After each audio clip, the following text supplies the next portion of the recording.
Olá a todos, sejam muito bem-vindos à última lição deste trimestre, não é? Que é a lição número 13.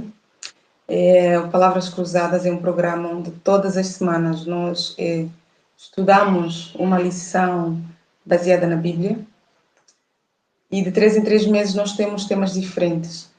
O trimestre que estudamos ao longo destes 3 meses, as lições que estudamos ao longo destes 3 meses teve o título O Grande Conflito, onde aprendemos muito, foi muito enriquecedor para todos nós, temos a certeza disso.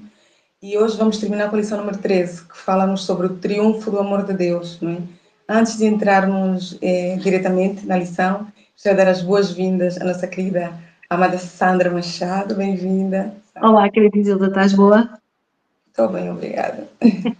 Estou bem. Graças a Deus a lição desta semana trouxe assim um alento muito grande aos nossos corações, não é? Só o título da lição diz tudo, o triunfo do amor de Deus.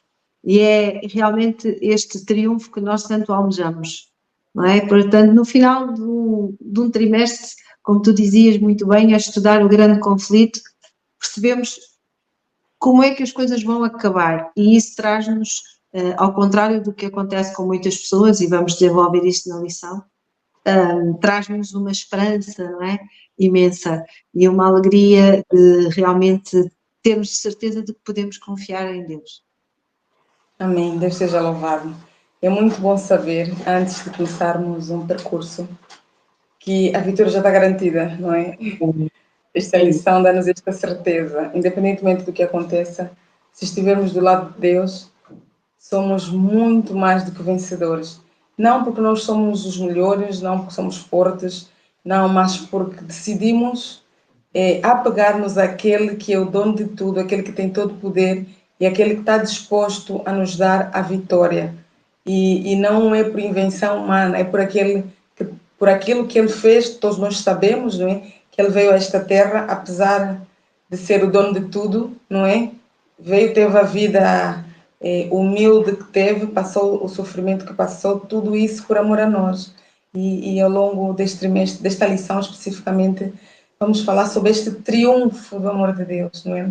O verso áureo está em Apocalipse 21, verso 3 e 4, que diz assim: E ouvi uma grande voz do céu, que dizia: Eis aqui o tabernáculo de Deus com os homens, pois com eles habitará, e eles serão o seu povo, e o mesmo Deus estará com eles, e será o seu Deus. E Deus limpará dos seus olhos toda lágrima, e não haverá mais morte, nem pranto, nem clamor, nem dor, porque já as primeiras coisas são passadas. Deus esteja louvado por isso. É verdade. Sabes que as pessoas às vezes quando ouvem a palavra Apocalipse, ou quando lhes apresentamos alguma coisa que esteja relacionada com o livro do Apocalipse, têm sempre uma noção de que é um livro muito mau e que fala de coisas muito assustadoras, muito aterrorizantes, mas depois nós olhamos para este verso que tu acabaste de ler, não é? E vemos aqui realmente a grande esperança, não é? Não haverá mais dor, nem mais pranto, Deus limpará todas as lágrimas. Portanto, nada que esteja relacionado com Deus nos deve fazer temer. Devemos ter temor ao Senhor, mas não devemos ter medo do Senhor, porque efetivamente o triunfo de Deus é o triunfo do amor, é o triunfo da justiça, e é aquilo que nos traz ao coração alegria e esperança, como tu dizias, e muito bem, nós já sabemos o fim, e estamos a iniciar a caminhada, ou estamos a continuar na caminhada, e é fantástico, porque se há uma coisa que é muito incerta é o amanhã, não é? Há quem diga assim, o amanhã não existe, porque quando chega às horas do amanhã já é hoje, não é? Portanto, o amanhã já não existe. Mas nós sabemos o que vai acontecer no finalzinho. E isso deve realmente, apesar de todas as dificuldades, como a nossa lição nos diz, de todas as tristezas, nós devemos efetivamente ter sempre os nossos olhos fixos nesta verdade, de que nós somos vencedores se quisermos estar com Cristo. E isso é fantástico. Eu gostei particularmente de uma frase que a lição traz, de Albert Einstein, que diz assim: aprende com o dia de ontem, vive para hoje e transforma para amanhã. É realmente uma frase fantástica, porque é isto que nos é pedido, é aprendermos todos os dias com Jesus, de maneira a que o nosso hoje seja melhor do que foi o nosso ontem, mas com os olhos fixos naquele que será o amanhã, e o amanhã será o triunfo realmente de Deus sobre todas as coisas. Amém. A verdade é que, enquanto estivermos neste mundo, não teremos só momentos bons. Não importa o lado do grande conflito que cada um de nós decida, não é? Se é do lado, se decidirmos estar do lado de Deus ou do lado de Satanás.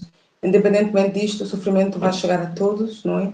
Enquanto vivemos neste mundo, vamos ter momentos bons, momentos menos bons, mas a verdade é que a visão que nós temos perante a situação que estamos a passar muda completamente o desfecho, não é? Quando somos cristãos, nós temos a esperança, nós não vivemos quando temos uma situação difícil, particularmente como se não existisse mais nada, como se era preferível que nem sequer existíssemos mais, como se não tivesse mais luz no fundo do túnel. Quando somos cristãos, e a introdução desta lição diz-nos que podemos encarar o futuro com o coração cheio de esperança, independentemente da situação que estivemos a passar. Devemos ter sempre esperança de que as coisas vão melhorar. E as coisas melhoram mesmo. E principalmente quando temos um Deus na nossa vida. Nós temos um Deus que está no controle de tudo. Ele sabe tudo o que acontece conosco. Então, quando estivermos naquele momento em que não sabemos mesmo o que fazer, vamos abrir o nosso coração ao nosso Deus, não é? Vamos explicar a Ele como nos sentimos, a situação que estamos a passar, e automaticamente Ele nos fará ver a situação de uma maneira diferente. Eu lembro-me de uma pregação do pastor Bolon que falou sobre a história de Agar, quando foi expulsa, não é? Pela esposa de Abraão. Ele e o filho estavam no deserto e ela pediu a Deus para morrer porque não queria ver o seu filho. Estava com sede, com fome. Na verdade, é que havia água, só que ela não via por causa do desespero, por causa da aflição, não é? Então, quando nós abrimos o nosso coração a Deus, perante a situação difícil que estamos a passar, Deus sempre nos dá a solução. Pode ser uma solução natural, só que nós não conseguimos ver por causa da aflição que estamos a passar, ou muitas vezes pode ser uma solução sobrenatural, algo milagroso, não é? Mas a verdade é que Deus dá sempre solução aos nossos problemas. É importante nós termos essa esperança, sim. E é por isso que a lição do domingo fala da esperança no tempo de angústia, não é?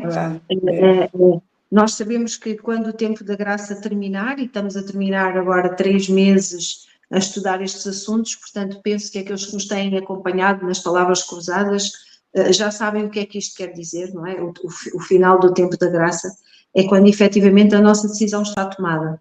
Portanto, já não há hipótese de voltar atrás. E o que a lição nos diz é que no fim desse tempo da graça vão vir tempos muito difíceis, vão vir tempos realmente de uma angústia, e Apocalipse diz qual nunca houve desde que houve nação até aquele tempo. Portanto, vão ser realmente momentos muito difíceis. E sabes, Isilda, algumas pessoas que conhecem esta doutrina e que sabem estas coisas têm muito medo desta altura. Eu trabalho num lugar onde estão muitos idosos e outro dia houve um que me disse uma coisa muito interessante. Ele disse-me assim: eu já sou muito velhinho, portanto daqui a dias eu vou adormecer em Jesus, e ainda bem, porque assim já não passo o tempo de angústia. E aquilo ficou-me ali, marcou-me esta frase, porque eu disse assim: realmente as pessoas às vezes têm tanto medo, não é? Que preferem descansar e não estar vivos nessa altura. Mas a lição é maravilhosa, porque ela diz-nos efetivamente que este tempo, apesar de ser um tempo muito difícil, para aqueles que são os filhos de Deus, e ser filho de Deus é todo aquele que permanece nele, não é? Todo aquele que vive nele e que não quer pecar, ou que tenta não pecar, ou que se desvia do pecado. E é interessante porque diz que o povo de Deus, nesta altura, não precisamos ter medo, porque nós vamos estar protegidos, nós vamos estar seguros, não vamos ter o tal desespero que tu falavas há bocado, não é? Nós vamos estar realmente, como diz o Salmo 91, vamos estar no esconderijo do Altíssimo. Portanto, nós não precisamos ter medo deste tempo de angústia. É verdade que quando nós lemos isto, que é um tempo que não houve nunca, e nós já temos visto tanta desgraça no mundo, e a história conta-nos tanta coisa má, se vai ser ainda pior que aquilo que já foi, é natural que nós, enquanto seres humanos, nos sintamos às vezes um pouco contritos, preocupados, mas isso é o nosso lado humano, porque depois o Espírito Santo vai vir e vai nos preencher de tal maneira que nós vamos sentir, tal qual a lição diz-nos claramente, tal qual o povo no Egito, não é? Vieram as pragas, atingiram todos, mas aquele povo, o povo escolhido do Senhor, esse esteve a salvo. Portanto, a nossa preocupação deve ser pertencer a esse povo. Porque se pertencemos ao povo, que é realmente o povo escolhido e aquele que é o Filho de Deus, então nós não precisamos ter medo, porque o tempo de angústia não nos vai tocar. E isto é maravilhoso, não é? Acho que é uma forma realmente de nós levarmos a esperança a todas as pessoas. É que não é, quando se está com Deus, não há espaço para o medo. E isto para mim é talvez das verdades mais alegres que a gente pode ter, não é? Não sei se tu concordas comigo. Sem dúvida nenhuma. Eu acho que quando nos tornamos cristãos, tornamos-nos destemidos. Sim. E às vezes temos algumas atitudes que as pessoas ficam assim. É pelo Espírito, né? Espírito Santo que habita em nós. Não devemos realmente ter medo, porque o Espírito de Deus lança fora todo o medo. E nós temos várias promessas aqui na nossa lição, na lição domingo, que fala sobre a proteção de Deus em relação ao seu povo. Aqui no livro de Daniel diz: mas naquele tempo livrar-se-á o teu povo, todo aquele que se achar escrito no livro. Daniel 12, 11. Também no livro do Apocalipse temos: se permanecermos fiéis a Jesus, os nossos nomes não serão apagados no livro da vida. Portanto, é uma permanência. Infelizmente, a própria Bíblia diz, não é, que estreito é o caminho que leva à salvação, não é? Muitos, mesmo conhecendo a palavra de Deus, vão preferir o caminho largo, que é o caminho mais fácil, que é o caminho mais rápido, que é o caminho aparentemente melhor, humanamente falando, não é? Mas a palavra de Deus nos diz que aqueles que permanecerem até o fim serão salvos. E uma coisa, Deus conhece os que são deles. Às vezes, o que acontece? Conhecemos a palavra, aceitamos a Jesus, depois não permanecemos. E ao não permanecermos, às vezes, no meio caminho, queremos ver uma vida de aparência, não é? Vamos ao sábado na igreja, de terno e gravata, tudo bem, amém, amém. Mas depois, ao longo da semana, temos uma vida completamente longe daquilo que Deus deseja para os seus filhos. Estamos a nos enganar a nós próprios, não é? Porque Deus conhece tudo. Deus conhece o que vai no fundo mesmo do nosso coração. Então, há esperança para nós no tempo da angústia. Não é aquilo que muitos de nós pensamos às vezes, no tempo na grande tribulação, e pensamos que estamos todos cheios de medo. Pronto, vamos ter esperança para estes dias. É verdade. E é por isso que nós sabemos que este tempo de angústia, não é, vai ser breve e vai ser muito perto da vinda de Jesus. E é por isso que a esperança que nós também acalentamos é que vai ser rápido e Jesus vai vir logo. E Jesus disse assim: não se turbe o vosso coração. Portanto, se Jesus disse: não se turbe o vosso coração, é sinal de que se eu realmente confio, e a lição tem uma frase que diz: a fé confia quando não pode ver e crê quando o mundo ao seu redor está todo a desmoronar. Portanto, é isto que se pede de um verdadeiro filho de Deus, é esta confiança plena. Porque quando é natural nós termos dúvidas, e tu falavas sobre isso, não é? Nós temos dúvidas, mas a verdade é que realmente se nós pusermos os nossos olhos nestas verdades e nesta esperança que Deus nos transmite, nós sentimos que o melhor vai estar aí a chegar. Amanhã vai ser sempre melhor do que hoje. Porquê? Porque amanhã já está um dia mais perto da vinda de Jesus. Sabes que há algumas pessoas dizem assim, eu queria muito que Jesus voltasse já, mas depois, no seu dia-a-dia, na sua vida, não é? Quase que empurramos Jesus, olha, primeiro deixa-me fazer isto, ou primeiro deixa-me fazer aquilo, não é? Não é errado termos planos, vamos lá perceber, não é? Não é errado termos planos, até porque o dia e a hora nós não sabemos. Mas a verdade é que nós temos que viver como se Jesus viesse amanhã, porque efetivamente, se nós hoje adormecermos em Jesus, já não há espaço para mais nada, não é? Só vamos acordar realmente nesse momento fantástico que será a vinda de Jesus. E os justos e os ímpios vão estar em patamares muito diferentes, em lugares muito diferentes, não é assim, Isilda? É verdade, é verdade. Essa esperança da volta de Jesus é de que a cereja em cima, no topo do bolo, não é? É que faz com que nós cristãos tenhamos a esperança, não é? De que as coisas vão melhorar, não é? E também faz-nos acreditar naquilo que a Bíblia diz. As outras lições passadas ao longo do trimestre, nós aprendemos que um dos grandes enganos do inimigo será sobre a imortalidade da alma, não é? Que as pessoas morrem, vão para o céu, ou depois a reencarnação e estas coisas. Portanto, acreditando nestas coisas todas, não temos como acreditar na volta de Jesus, não é? Para que Jesus vai voltar se quando as pessoas morrerem já vão para o céu, já praticamente já está tudo decidido, não é? É importante nós acreditarmos que Jesus vai voltar. E quando Jesus voltar, ele prometeu, não se turbe o vosso coração, credes em Deus, credes também em mim. Na casa do meu pai há muitas moradas. Se não fosse assim, eu vos teria dito, vou preparar-vos lugar. E quando eu for e vos preparar lugar, voltarei outra vez para vos levar, não é? Então, essa é a promessa do nosso Senhor Jesus Cristo. Quando ele foi para o céu, e nós temos a certeza de que Jesus nasceu nesta terra, não é? E que Jesus foi para o céu e que Jesus vai voltar, está escrito na sua palavra. E nós, como cristãos, devemos, independentemente do que aconteça na vida, devemos ter isto bem certo. Devemos ter o cuidado de não perdermos o foco, não é? E em relação aos ímpios, infelizmente, as consequências, não é, do pecado terão um custo, não é?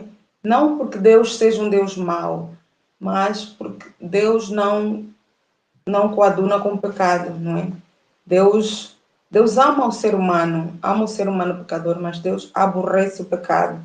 Então, todo ser humano que quer herdar a vida eterna deve apegar-se a Jesus Cristo. Agora, aquele ser humano que deliberadamente decidir não aceitar a Jesus e ter a vida de qualquer forma, esta pessoa, infelizmente, não, quando Jesus voltar, não vai, conforme vamos falando nas lições seguintes, não é?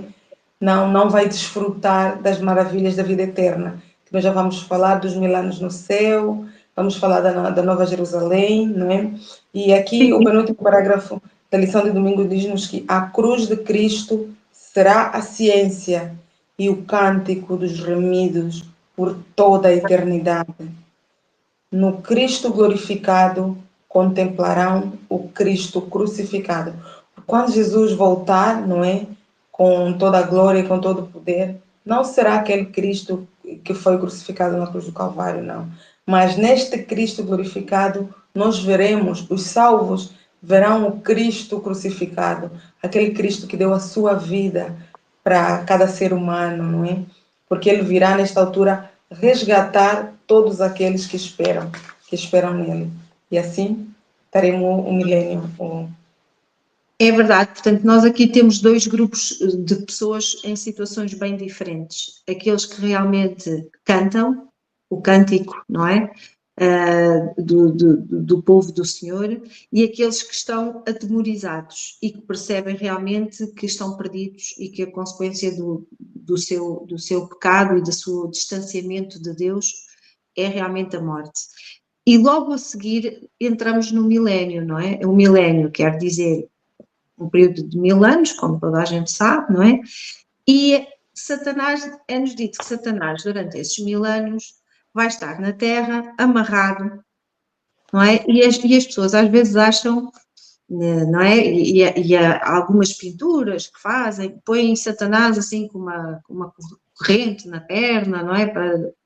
Mas a Bíblia ensina-nos não é nada disto, está bem? O Satanás vai estar amarrado porque não vai ter ninguém a quem tentar. Porquê? Porque os salvos subiram com Jesus para o céu. Os ímpios estão mortos. Portanto, os únicos seres que estão vivos será Satanás e os seus anjos. Ora, se a função dele, a única função que lhe dá prazer e que lhe dá não é, atividade é tentar os escolhidos, ora, se ninguém está vivo, então ele não tem nada para fazer. E é engraçado que a lição fala-nos sobre esta história do abismo, não é?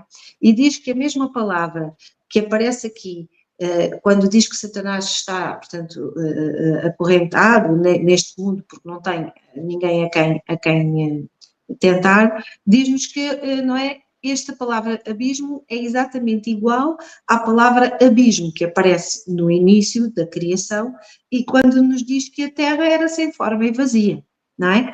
E havia trevas sobre a face do abismo. Portanto, Satanás vai voltar à estaca zero, não é? Com a agravante de que a estaca zero é realmente para ele a zero e a última, porque ele, não é? Ele já não tem mais hipótese nenhuma, não há mais nada que ele possa fazer. Agora, é importante percebermos que este milénio, não é? Não existe só porque Deus quer que Satanás esteja 1000 anos na Terra sem ninguém para tentar, não. É que nós, e quando eu digo nós, permita Deus que seja, não é? Nós, os escolhidos, os justos, vamos estar com uma tarefa, não é? Junto de Jesus durante estes 1000 anos. E é por isso que é importante percebermos que realmente durante este período de tempo, Deus vai efetivamente provar realmente o seu amor pelo homem e o quão mau era o pecado. E é necessário que exista este período. É claro que nós falamos de 1000 anos, não sabemos efetivamente se serão só 1000 ou se serão, não é? E portanto isto é profético, só é o milénio, é assim que nós interpretamos, mas a verdade é que este tempo é necessário para entendermos verdadeiramente se Deus foi justo ou não foi justo, se as coisas foram feitas efetivamente corretamente. E para que Satanás também, os outros mundos criados e que não pecaram, possam olhar para este mundo e vê-lo completamente destruído pelo pecado e queiram dizer assim, bem, nós não queremos nem nunca vamos querer nada disto para nós. É verdade. E a lição ainda nos diz que Satanás e os seus anjos vão poder observar a devastação causada pela sua rebelião, não é? Como disseste muito bem, um mundo completamente destruído, sem forma e vazio, escuro, uma coisa assim horrível. E depois, aquilo que dá mais prazer a Satanás, que é tentar, porque ele sabe que acaba afetando a Deus quando consegue consegue fazer, não é, com que um salvo deixe de andar nos caminhos de Deus e ande nos caminhos dele, não é? E isto lhe dá prazer, porque o objetivo dele é ocupar o lugar de Deus, e sempre foi esse. Então, dá-lhe prazer fazer essas coisas. Quando ele estiver num mundo completamente destruído, sem nada, sem ninguém para tentar, vai ser um completo tédio para ele. E ele observar o mundo que ele quis governar, não é? Vai ser realmente algo terrível para Satanás e para os seus anjos, mas infelizmente já não se pode fazer nada. Mas nós estamos numa época em que ainda, como seres humanos, Satanás e os seus anjos já estão condenados, mas nós, seres humanos, ainda temos o Espírito Santo que nos convence do pecado, da justiça e do juízo. Ainda temos Jesus intercedendo por cada um de nós, não é?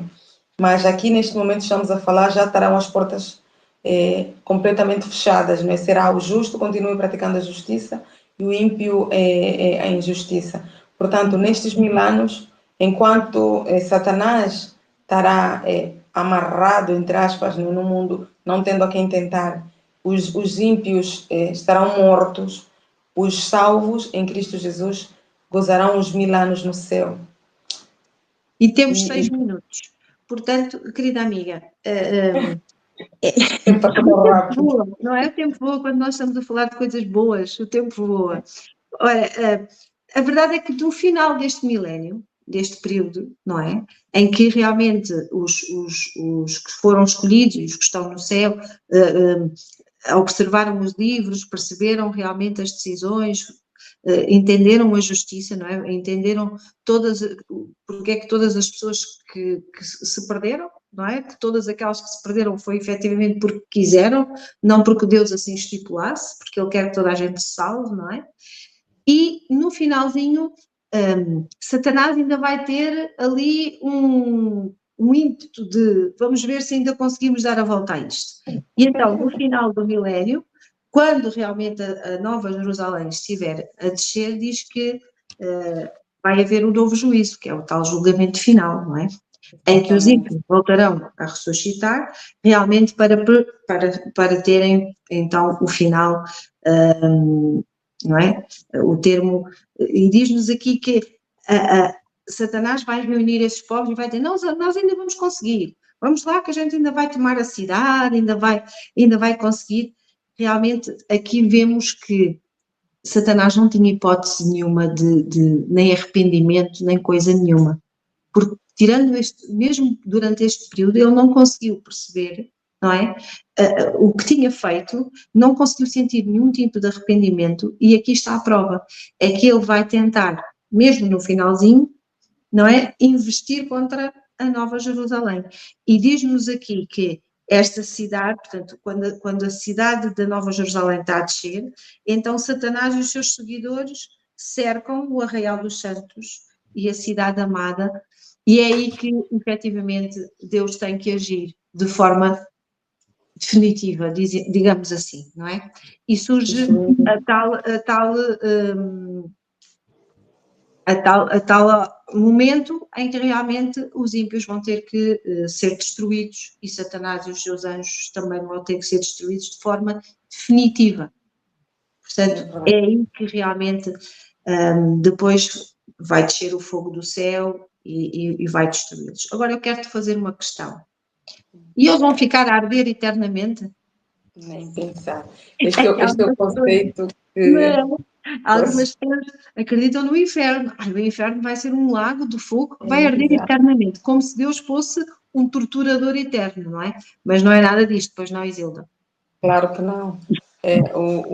O conceito aqui é o pecado será destruído para sempre, não é? Mas é algo que terá começo e terá fim. Não é o que vai continuar a arder e arder e arder e arder. Porque partindo do princípio que nós temos um Deus que é um Deus de amor, só isto por si só não faz sentido nenhum, não é? Claro. O objetivo de Deus é destruir o pecado, e o que Ele vai fazer? Ele vai erradicar completamente o pecado, destruindo Satanás e os seus anjos. Aqueles que decidirem estar do lado de Satanás também serão destruídos com Satanás e os seus anjos, não porque Deus os queira destruir, mas porque eles assim escolheram, assim decidiram, não é? Eu queria falar um pouquinho também em relação em relação ao milênio, não é? Eu pensei assim, é muito importante para nós, porque todos nós temos perguntas que eu já ouvi muita gente dizer, quando eu for possível, vou perguntar isto a Deus. Mas por que isto aconteceu? Por que aquilo aconteceu? Todos nós temos algumas dúvidas que, por mais que tentemos buscar respostas, nesta terra sabemos que não vamos conseguir encontrar. Você, por que a minha mãe morreu quando era mais nova? Por que aquilo aconteceu? Por que o meu filho não... Porque temos tantos porquês. Então, e não somos só nós, somos muitos. Eu pensei, pronto, acho que 1000 anos vai ser suficiente para tirar as dúvidas todas. Mas Deus é que sabe, não sei. Deus sabe tudo, pronto.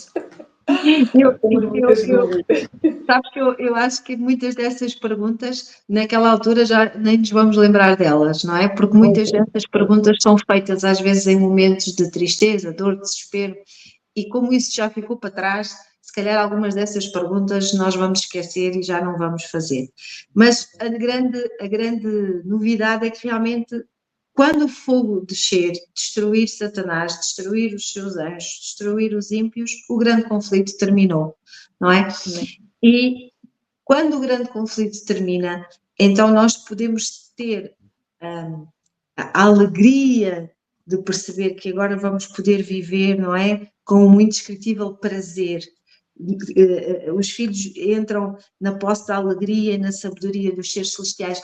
É aí que nós vamos ser igual aos outros todos que Deus criou e que não pecaram. E por isso é que eu estou a dizer que se calhar muitas das perguntas, não é, que nós agora fazemos, nessa altura vamos entender porque a nossa sabedoria vai ser muitíssimo maior, não é? Vamos entender coisas que agora a nossa mente finita não consegue perceber. Minha querida Isilda, foi uma alegria imensa partilhar estes momentos contigo. Já acabou. Eu costumo dizer que as palavras são como as cerejas, não é? Toda a gente diz isto, porque realmente são tão boas que a gente ficaria aqui muito mais tempo a partilhar, mas fica aqui o convite a todos aqueles que nos acompanham ou que pela primeira vez estão connosco. Estejam connosco mais vezes, as palavras cruzadas são feitas para vocês e para nós, para nos darem estes momentos de felicidade e de partilha, e é com muita alegria que o fazemos e pedimos sempre que este possa também ser um meio que permita as pessoas conhecer qual é a vontade de Deus e podermos estar do lado dos justos e dos escolhidos quando realmente o grande conflito terminar. Amém, Deus seja louvado. Eu gostaria de terminar com umas palavrinhas que dizem assim: ali, no novo céu e na nova terra, não haverá nenhum adversário cruel, enganador, para nos tentar a esquecer de Deus. Ali, mentes imortais contemplarão o incansável prazer, as maravilhas do poder criador e os mistérios do amor que redime. Portanto, a nossa mente será completamente ampliada e será uma maravilha. Pronto. Aquilo que a mente humana não pensou, a melhor das coisas que a mente... Podemos imaginar um melhor, mas ainda poderá ser 1000 vezes melhor do que aquilo que nós pensamos, né? Que nós pensamos. Que Deus nos possa abençoar e que possamos descansar em nosso Deus maravilhoso. Boa semana, Sandra. Obrigada, igualmente.